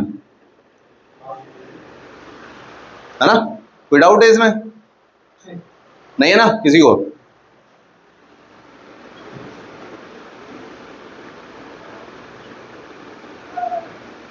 Atmospheric pressure will decrease as we move vertically upward. अगर ऊपर जाएंगे तो एटमॉस्फेरिक प्रेशर क्या होगा? कम होगा। अब यहीं पे कुछ क्वेश्चन था, हिमांशु क्या था क्वेश्चन आपका? टेम्परेचर। अब ऊपर जाने पे टेम्परेचर भी क्या होगा? कम होगा। लेकिन अकॉर्डिंग टू फिजिक्स जो अभी हमने सीखा, अगर टेम्परेचर कम होता है तो प्रेशर बढ़ता है। लेकिन यहां पे फिजिक्स काम, याद रखिए, हर जगह ज्योग्राफी में फिजिक्स काम नहीं करती है। जो आपने धरातल पे यानी सरफेस ऑफ द अर्थ पे जो अभी आपने कॉन्सेप्ट लगाया, वो वर्टिकली अपवर्ड जाने पे नहीं लगेगा। वर्टिकली अपवर्ड जाने पे टेम्परेचर भी कम होगा, प्रेशर भी कम होगा। इसीलिए हम आपसे क्या कहे थे, हमने कहा जब भी प्रेशर आपके दिमाग में आए तो आपको याद रखना है नंबर ऑफ एयर मॉलिक्यूल्स। नहीं समझे मेरी बात को? टेम्परेचर जब भी देखेंगे हम सरफेस पे देखेंगे, हॉरिजॉन्टल डिस्ट्रीब्यूशन में देखेंगे। वर्टिकल डिस्ट्रीब्यूशन में टेम्परेचर वाला कॉन्सेप्ट काम ही नहीं करेगा। नहीं समझ में आई बात? कोई डाउट है? चलें आगे। अब इसके बहुत सारे एग्जाम्पल हम आपको देते हैं, आप सारे एग्जाम्पल सीखेंगे, है ना। जैसे अगर ये जो बॉक्स है इसमें अंदर फिल्ड है, आपके समझ में आ रहा होगा, इसमें इंक है ना। इसको हम उल्टा करते हैं तो इंक नीचे गिर रही है क्या? नहीं गिर रही है ना, खाली है इसलिए। चलो हम मान लेते हैं ये खाली है, इससे तो लिख रहे हैं अभी, ये भरा हुआ है, इसमें भी नहीं गिर रही है। प्रेशर है, प्रेशर अंदर की तरफ इसे फोर्स लगा रहा है, एटमॉस्फेरिक प्रेशर। इस ग्रेविटी इसको निकालना चाहती है, ग्रेविटी नीचे लग रही है, प्रेशर ऊपर लग रहा है, दोनों एक दूसरे को बैलेंस कर रहे हैं। लेकिन हम फ्रिक्शन लगा के इसको बाहर निकाल देते हैं, निकालते हैं नहीं लगाते हैं फ्रिक्शन लगा के। अगर यहां से हमने पूरे एरिया से एटमॉस्फेरिक प्रेशर हटा दिया तो क्या इस मार्कर की इंक नीचे गिरने लगेगी? और हम जितना मार्कर ऊंचाई पे लेते जाएंगे उतना प्रेशर कम होता जाएगा, क्या ये इंक गिरने लगेगी? इस मार्कर से लिखना पॉसिबल? तो फाउंटेन पेन, जितना ऊंचाई पे जाओगे फाउंटेन पेन वर्क नहीं करेगा। कौन से पेन से लिखना पड़ेगा? बॉल पेन से। बॉल पेन का एप्लीकेशन अलग होता है। बॉल पेन में सबसे आगे टिप पे बॉल लगी होती है, वो बॉल घूमती है, उसके पीछे इंक होती है, इंक उस पर जो है स्टिक करती है, आप घुमाते हो फिर इंक निकल आई बाहर, फिर घुमाया फिर इंक बाहर निकल आई, तो बॉल घूमती है और इंक बाहर निकलती है। उसका कॉन्सेप्ट अलग है या नहीं है? तो क्या अगर प्रेशर हटा दिया तो ये इंक गिर जाएगी और इससे काम करना पॉसिबल? तो फाउंटेन पेन ऊंचाइयों पे चलता वर्क नहीं करेगा। नहीं समझ आई बात? ये क्या वर्टिकल डिस्ट्रीब्यूशन ऑफ प्रेशर का एक एप्लीकेशन है। वर्टिकल डिस्ट्रीब्यूशन ऑफ प्रेशर कम होता जा रहा है। क्या एग्जाम्पल पूछा जा सकता है आपसे? ये बिल्कुल पूछा जा सकता है। आप अंकल चिप्स, फन फ्लिप्स वगैरह वगैरह पैकेट्स देखते हो, इसमें अंदर गैस भरी होती है। क्या गैस इस पैकेट के अंदर से इसके रैपर्स पे फोर्स लगाती है अंदर से, और बाहर से क्या लग रहा है? Atmospheric pressure. अगर हमने बाहर का एटमॉस्फेरिक प्रेशर हटा दिया तो क्या ये जो चिप्स का पैकेट है ये अंदर से एकदम फूल जाएगा, फट भी जाएगा? अगर हमने प्रेशर हटा दिया अंदर से प्रेशर ज्यादा हो जाएगा। तो क्या हम ये अंकल चिप्स का पैकेट ऊपर लेके चले जाएं फ्लाइट में क्या ये एकदम अंदर से फोर्स लगेगा इसकी दीवारों पे? लगेगा नहीं लगेगा? जो पैकेट है, पैकेट के अंदर जो हवा है वो बाहर की तरफ भागेगी, लेकिन हाई हो गया, बाहर लो प्रेशर बाहर लो प्रेशर हो गया। ये रूम है, इस रूम में प्रेशर लग रहा है बाहर की तरफ दीवारों पे, लग रहा है ना? लग रहा है। अगर ये दीवारें हम उसकी बना दें, इसकी कागज की, तो क्या बाहर की तरफ प्रेशर लग रहा है? बाहर से भी प्रेशर अंदर की तरफ लगेगा, क्योंकि यहाँ पे तो एटमॉस्फेरिक प्रेशर है। लेकिन अगर बाहर का प्रेशर हटा दिया तो क्या ये रूम एटमॉस्फेरिक प्रेशर लगने की वजह से फट जाएगा कागज का हुआ? तो बल्ज आउट हो जाएगी, चिपक जाएगी। तो देख रहा था आपने वो जो उससे ले जाते थे नीचे दिखाने के लिए, टाइटैनिक डूबा हुआ सबमरीन से, चिपक गए अंदर जाके, क्योंकि प्रेशर होगा ना। वो तो एटमॉस्फेरिक प्रेशर से भी ज्यादा पूरे पानी का भी प्रेशर है, एटमॉस्फेयर का तो है ही, वो तो एकदम हाई प्रेशर है। आप देखते हो डाइवर्स, जो डाइवर्स होते हैं, सी डाइवर्स, वो एकदम चिपके हुए कपड़े पहनते हैं। पहनते नहीं पहनते हैं? क्योंकि अगर चिपके हुए नहीं पहनेंगे तो वैसे भी चिपक जाना है उनको, तो कपड़े और दिक्कत करेंगे, वो कभी चिपकेंगे कभी, तो इसलिए पहले से ही एकदम चिपके हुए कपड़े पहनो। समझ रहे हो? फिन्स भी लगा लेते हैं पैरों में, ऐसे ऐसे करके चलते हैं। नहीं समझे मेरी बात को? क्लियर नहीं हुई बात? हो गई? अब एक बात बताओ, सांस लेना आसान कहाँ है, नीचे प्लेन्स में या ऊपर? प्लेन्स में आसान है। देखो, एक इंसान आपको जबरदस्ती रोटियां खिला रहा है, आपके सामने बैठा है, आप जैसे ही मुंह खोलते हो वो एक रोटी अंदर पुश कर देता है, मुंह भर जाता है आपका, आप मुंह चला रहे हो, आपका मुंह जैसे ही उसने खाली देखा फिर से दूसरी क्या अगर ऐसे कोई खाना खिलाएगा तो क्या आप खाना ज्यादा खा लोगे? खा लोगे। और कहीं एक जगह ऐसी भी है जहां पे एक रोटी बन के आई, प्लेट में गर्मा गर्म एक रोटी आई, उसके 1 घंटे बाद दूसरी आई, तो आप वहां पे क्या खाना कम खा पाओगे? डिफरेंस है ना। यहां पे प्रेशर क्या है, ज्यादा है, तो आपको अपनी नोज से ज्यादा सक ही नहीं करना पड़ रहा है, थोड़ा सा प्रेशर लगा, हवा अंदर, क्योंकि प्रेशर बाहर से ज्यादा है ना।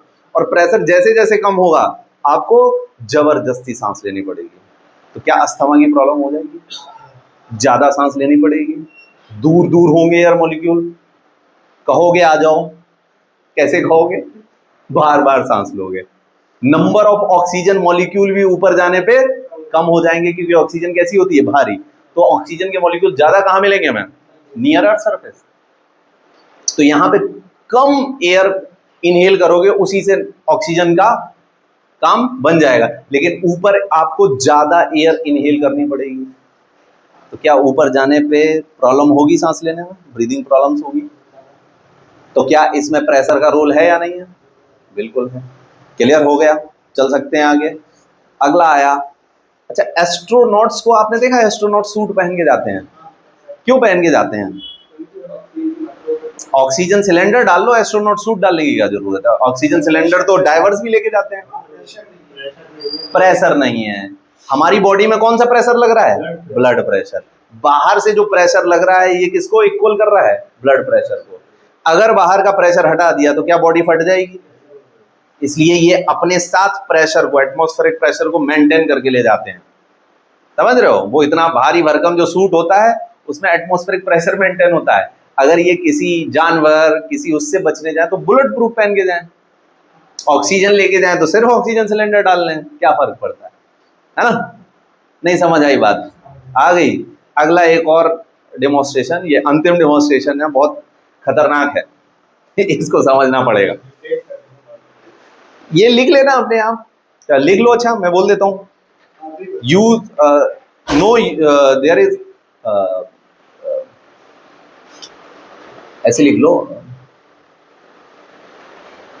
Fountain pen can not be used at high altitudes. Fountain pen can not be used at high altitudes. अब इसका रीजन तो नहीं बताया ना, बिकॉज ऑफ लो प्रेशर, क्या ही मतलब है, वो तो लिख ही रहे हो आप लोग, है ना? अगला लिखो। अगला और क्या बताए थे हम? हाँ, astronauts wear astronaut suits,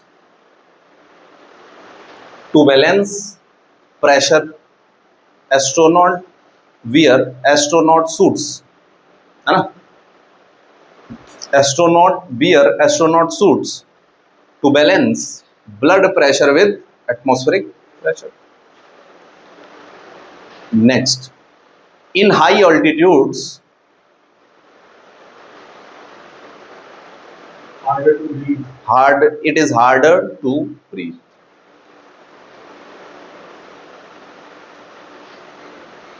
Due to low pressure and low number of oxygen molecules.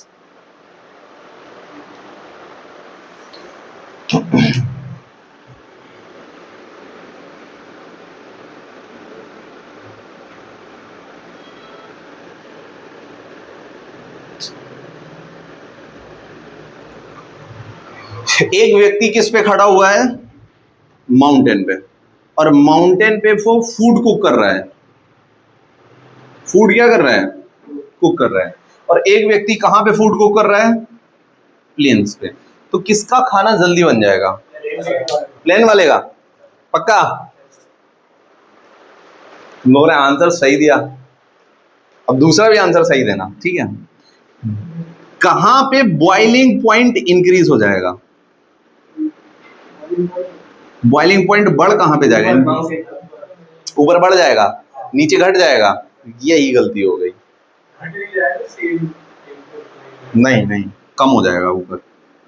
देखिए, यस, क्या होगा देखो, यहां बर्नर लगा हुआ है, पानी ये रखा हुआ है, ठीक है, रखा हुआ है, हम हीट दे रहे हैं नीचे से.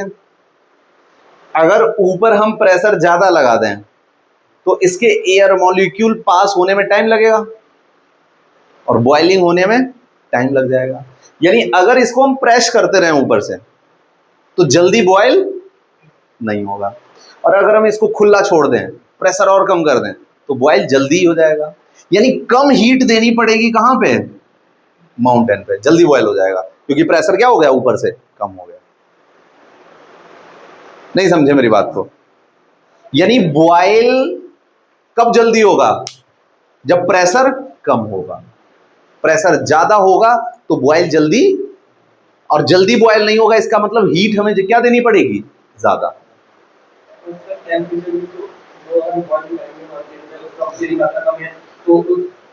वो सारे हमने रीजंस छोड़ दिए कि आप हीट ज्यादा कैसे दोगे, आप वहां पे सिलेंडर यूज करोगे, आग यूज करोगे या इलेक्ट्रिसिटी, वो सारे हम छोड़ रहे हैं. हम सिर्फ अभी क्या डिस्कस कर रहे हैं? प्रेशर. तो हमें रिलेशन प्रेशर से रखना है बस.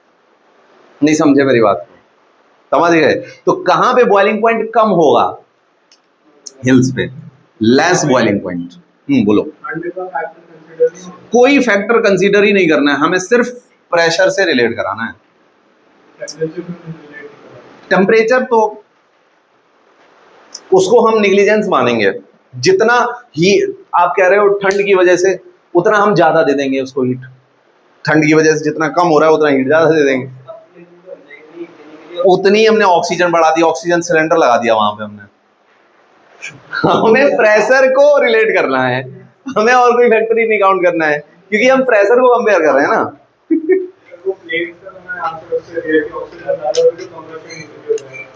नहीं नहीं, वो सारे फैक्टर अलग रखेंगे हम. हाँ हाँ, वो ठीक है आपका सोचना, बट ऑन द अदर है.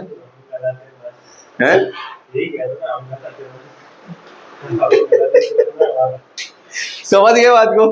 क्लियर हो गया? तो बॉइलिंग पॉइंट कम कहां होगा? ऊपर. और बॉइलिंग पॉइंट ज्यादा कहां होगा? नीचे. अगर यहां पे पानी 100 डिग्री सेल्सियस पे बॉयल होगा तो यहां पे पानी 80 डिग्री सेल्सियस पे ही बॉयल हो जाएगा. हाँ, अब जो भी आपके दिमाग में कंफ्यूजन आ रहा है पूछ लो आराम से.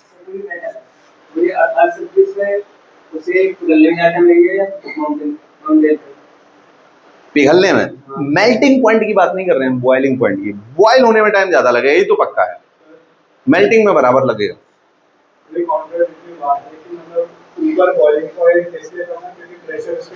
कम लग रहा है. नहीं, आप बॉइलिंग पॉइंट से टेम्परेचर को कैसे कंपेयर कर रहे हो? कंपैरिजन का हमें वो रिलेशन तो बताओ, कैसे कर रहे हो आप? जैसे नीचे कोई बैठा है, ओके, तो वहाँ पे टेम्परेचर हाई होगा। तो लो प्रेशर होगा।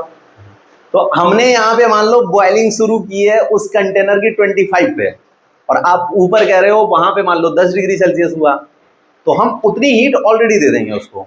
25 पे दोनों की स्टार्ट करेंगे मेजरमेंट।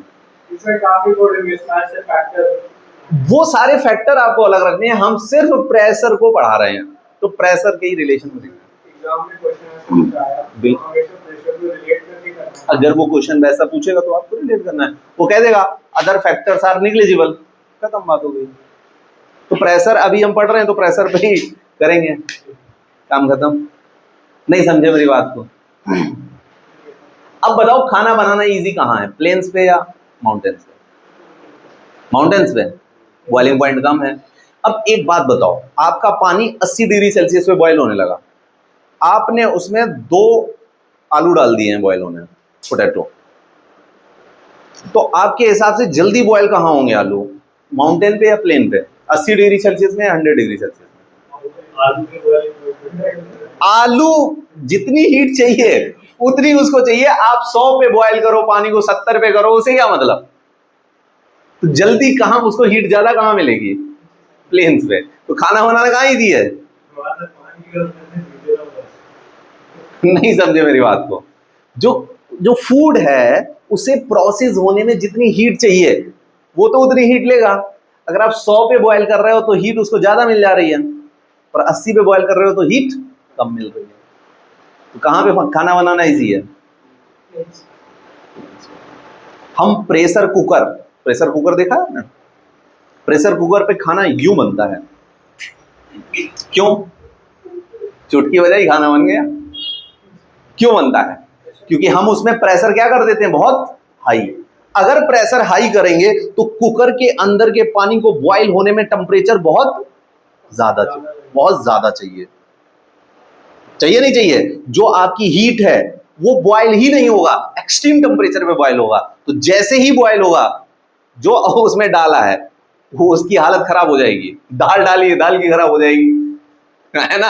आप क्या कर रहे हो, एकदम से बॉयल कर दे रहे हो। इसलिए आप देखते हो कुकर में बना हुआ खाना जल्दी बनता है लेकिन इतना टेस्टी नहीं होता है, क्योंकि जो धीरे धीरे बॉयल करोगे उसकी बात अलग होती है। नहीं समझ में आई बात? आ गई? कभी पालक के पत्ते वो पूरा स्लरी बन जाता है, देखो ना, उनकी एकदम बैंड बज जाती है। और ऐसी आप उसमें किसी भी ओपन यूटेंसिल्स में बनाओगे, इतनी नहीं फटेगी, इतनी एकदम घुल मिल जाए, दाल का शेक बन जाता है। दाल बैठे रोटी बैठे नहीं बगेगी उसमें तो 10 मिनट में मैंगो शेक बन जाता है दाल का कुकर के अंदर।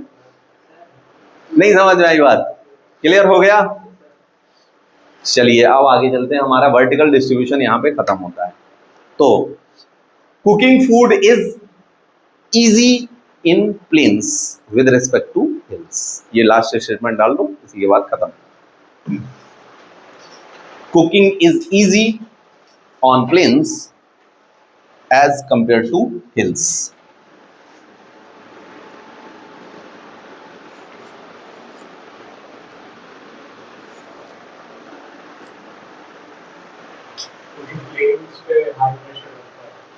प्लेन्स पे हाई प्रेशर रहता है, वो जल्दी बॉयल ही नहीं होने देगा, है ना? बाकी कुकर में बनाओगे तो यहाँ पे और वहां पे प्रेशर का कोई फिर लेना ही देना नहीं है, फिर तो आपने बंद कर दिया कंटेनर को। क्लोज्ड कंटेनर में कोई रिलेशन नहीं है। मैगी बनाने में है रिलेशन, मैगी तो खुले में बनती है। ओके, अब आते हैं हम horizontal distribution of atmospheric pressure.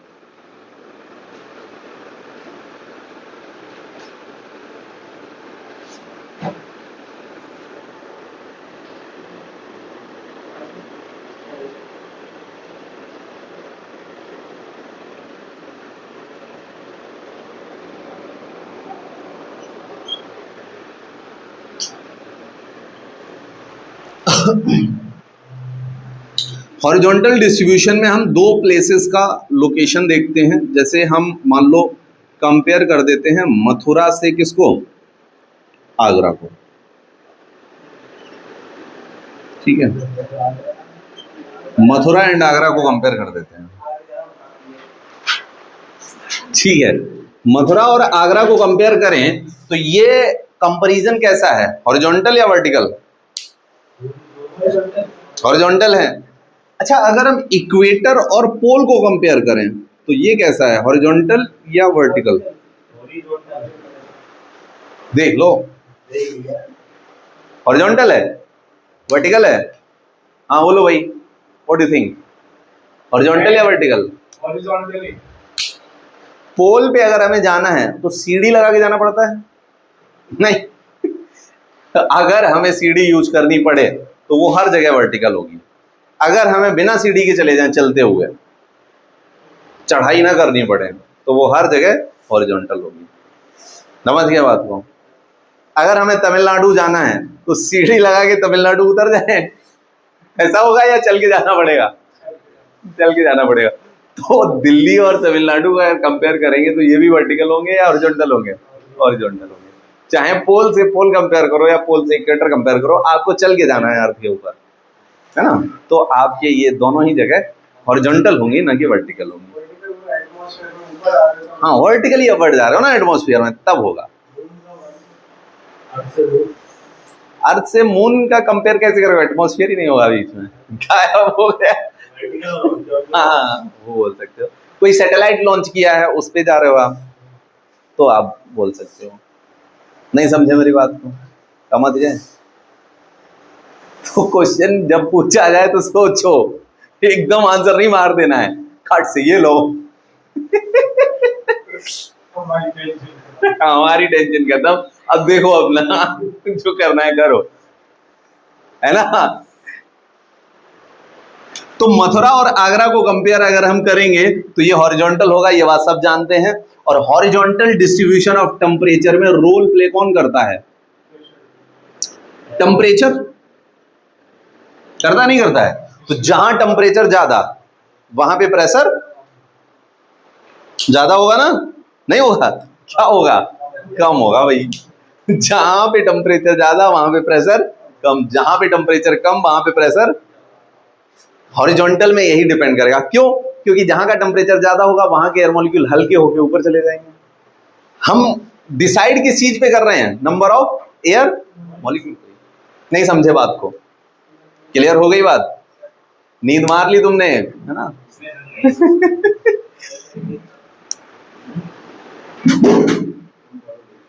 अगर हम थोड़े पास ना हो, दूर हो, तो ये 2-4 सो जाए और नींद एक आधी, अच्छा सर पढ़ा रहे थे, अच्छा उठ गए हम। जाग गए हैं नींद से।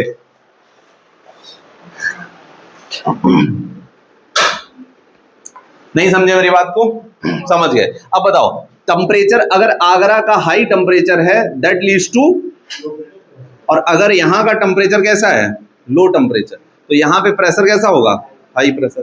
तो अब हॉरिजॉन्टल में हम जानने में ज्यादा दिमाग हमें नहीं लगाना है, जहां का टेम्परेचर जैसा हो वैसा ही आंसर मार्क कर देना है। नहीं समझ में आई बात? आ गई? कोई डाउट है यहाँ पे? नहीं है? अब इसमें हेडिंग डालोगे आप, इसमें हॉरिजॉन्टल डिस्ट्रीब्यूशन में लिख लो, high temperature leads to low pressure and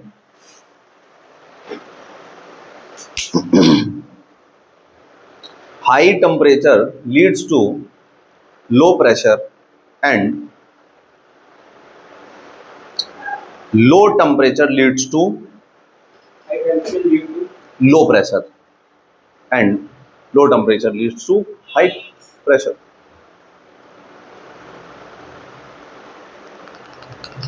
अब हेडिंग डाल दो और बॉक्स में बंद कर दो इस हेडिंग को कल के लिए।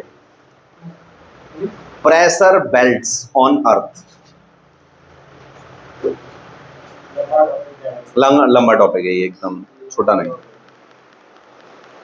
Pressure belts on earth.